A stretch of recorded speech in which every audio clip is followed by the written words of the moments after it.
राधे राधे सभी को। स्वागत है आपका। आज हम सभी तुरंता माता की कहानी का श्रवण करेंगे। नाम से ही स्पष्ट हो रहा है कि माता के पूजन व कहानी श्रवण से तुरंत ही भक्तों के कष्टों का निवारण होता है। तुरंता माता की व्रत कथा का यह विधान है कि आपके मन में कोई इच्छा होती है, कोई मनौती रखते हो, तो हे तुरंता माता, हमारी यह इच्छा आप पूरी करोगे तो मैं आपको तुरंत भोग व प्रसाद अर्पित करूंगी।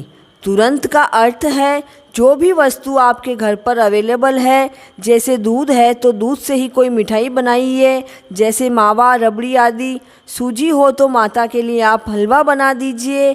बाजार से भी आप मिठाई लाकर भोग रख सकते हैं। इस व्रत का यही नियम है कि माता ने आपकी इच्छा पूर्ण की है तो आप तुरंत ही पूजा का आयोजन करके प्रसाद आदि अर्पित करें। इस पूजा में 14 या 7 सुहागिनों को बुलाया जाता है। यह निमंत्रण उसी दिन दिया जाता है, पहले से इसका निमंत्रण नहीं देते हैं। एक राजा और एक रानी थी। काफ़ी वर्षों तक उनके कोई संतान नहीं हुई। वे दोनों बहुत उदास रहते थे। बहुत पूजा व उपवासों के बाद उन्हें एक पुत्र प्राप्त हुआ। अब तो राजा व रानी बड़े प्रसन्न रहने लगे और राज कार्यों में रुचि लेने लगे। देखते ही देखते लड़का 3-4 वर्ष का हो गया। एक दिन की बात है, रानी दोपहर के समय अपने पुत्र के साथ सो रही थी। तब अचानक बच्चे की नींद खुल गई तो वह उठकर बाहर आ गया, क्योंकि रानी अपने पुत्र से बहुत प्यार करती थी, इसीलिए उसे कभी भी अकेला नहीं छोड़ती थी और ना ही उसे अकेले बाहर जाने देती। माँ को सोता हुआ देखकर उस बालक ने सोचा कि मैं बाहर जाकर अपनी उम्र के बच्चों के साथ खेलकर आता हूँ। तो वह बालक छिपता छिपाता राजमहल से बाहर आ गया। खेलते खेलते वह बालक काफ़ी दूर चला गया और किसी दूसरे गांव में पहुंच गया। इधर जब रानी की नींद खुली तो वह अपने पुत्र को पास में ना पाकर बहुत परेशान हो गई। यह बात राजा को भी पता चली तो उस बालक की खोजबीन शुरू हो गई, किंतु बहुत ढूंढने के बाद भी वह बालक नहीं मिला। अब राजा व रानी बहुत दुखी व परेशान हो गए। इधर वह बालक दूसरे गांव में पहुंच गया तो एक ग्वाले की पत्नी ने उसे देखा तो उसने उस बालक से पिता का नाम व पता पूछा, किंतु वह बालक छोटा होने के कारण बताने में असमर्थ था। तब ग्वाले ने कहा कि जैसे हमारे 2 बच्चे हैं वैसे यह भी हमारा ही बच्चा है। जब इसके माता पिता का पता चल जाएगा तो इसे हम छोड़कर आ जाएंगे। अब वह बालक उस ग्वाले के घर उसके बच्चों के साथ बड़े प्रेम पूर्वक रहने लगा। एक दिन उस ग्वाले की नज़र उस बालक के हाथ पर पड़ी जहाँ पर कुछ नाम लिखा हुआ था। तो उस ग्वाले ने उससे पूछा कि यह किसका नाम है। तो वह बालक बोला कि यह तो मेरे पिता का नाम है। तब ग्वाला बोला कि हम तुम्हारे पिता का नाम पूछते हुए तुम्हें तुम्हारे घर पर छोड़कर आ जाएंगे, क्योंकि तुम्हारे ना होने से वे भी परेशान हो रहे होंगे।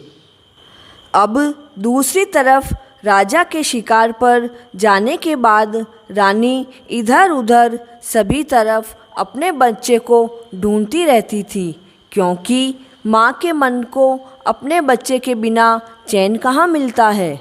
उसे लगता कि कहीं से मेरे बेटे की कोई खबर आ जाए, क्योंकि इतने वर्षों बाद तो पुत्र प्राप्त हुआ, परंतु मेरी लापरवाही के कारण मैंने उसे भी खो दिया। रानी निराश होकर एक गांव में पहुंची तो उसने वहां देखा कि गांव की कुछ औरतें तुरंता माता की पूजा कर रही है। तो रानी भी वहीं बैठकर देखने लग गई।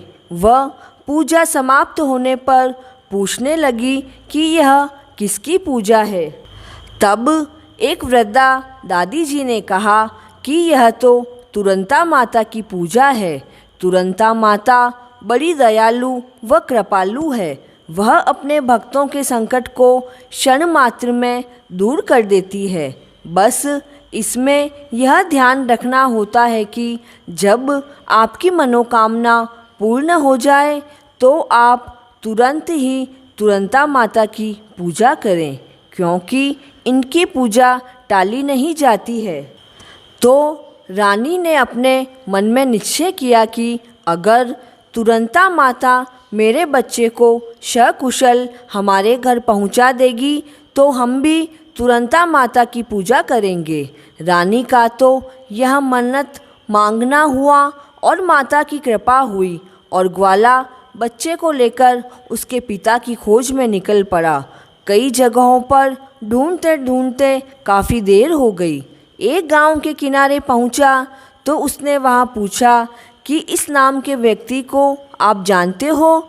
तो उस आदमी ने बताया कि हाँ, ये तो हमारे राजा जी हैं और उनका बेटा भी खो गया है।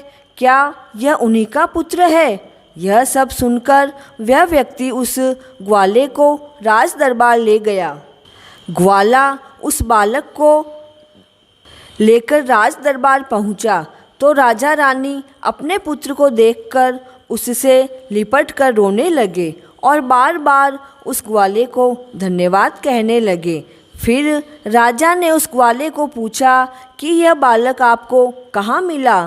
तब ग्वाला बोला, यह तो खेलते खेलते हमारे गांव पहुंच गया था। तब मैंने इससे पता पूछा तो यह कुछ भी बता नहीं पाया।